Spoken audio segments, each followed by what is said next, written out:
Jeans में सरहिया में क्या कर दिया। अरे बाबा नहीं खा जाना, मोदी जी टिकटॉक बंद कर रहे हैं। अच्छा ही को हुआ रे बच्चा, अरे वही से सरहिया में लौका तारी सन न तो सब सड़क पर मुजरा कर ले सन। ओ ये तो हम जानते ही नहीं थे।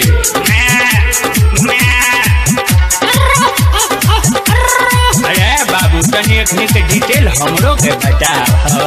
अरे यो रे टिकटॉक पे होके खाना रे। अरे बंसी बाबा भाई सुना आजकल क्या होता है भारत में। अरे बबू बता तो हम जाने। अरे यो रे टिकटॉक पे होके खाना रे। अब घर के रसोई में छनी है कचरी रे। अरे डबिया हमारे आँख से कम दिख रहा है सर, ये मैं टिकटॉक स्टाइल लोग क्या करता। अरे बाबा ये लो बेकार बा।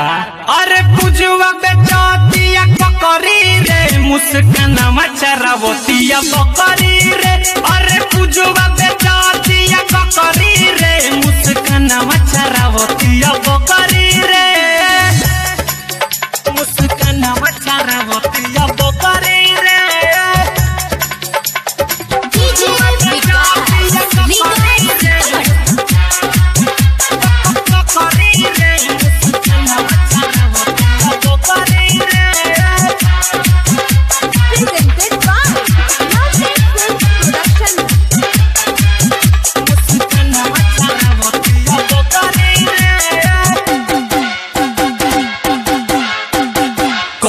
लगे भिखारी रे, कौनो लगे कबाड़ी रे। अरे तो भिखारी लगबे करियो सन स्टार्डम गइल बा। होए बाबा सही कहलो।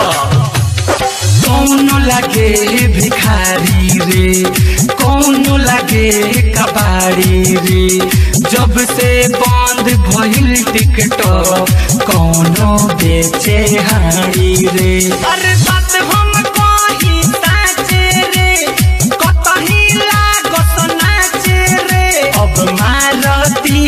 जुलिया फूल पमाछरी रे।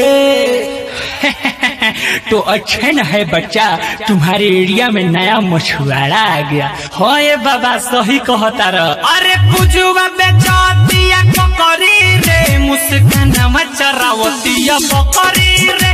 अरे पुजुआ बेचातिया बकरी रे, मुस्कान मचरावतिया बकरी रे।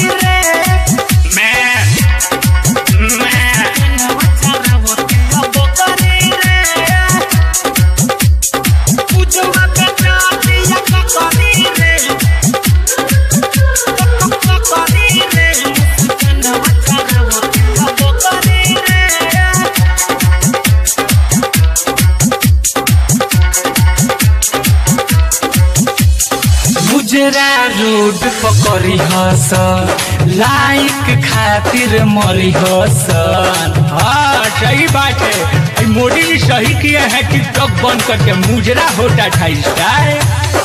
मुजरा रोड पकड़ी हस, लाइक खातिर मरी हसन। अरे वापस ना टिकटॉक आई केतनो पूजा करी हस।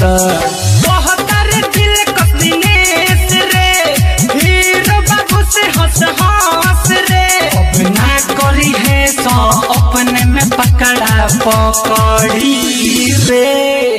अरे बाप रे बाप, मुजरा के साथ साथ पकड़ा पकड़ी भी होता ठका रे आए। हो बाबा तू ना देखत रह का हो आए।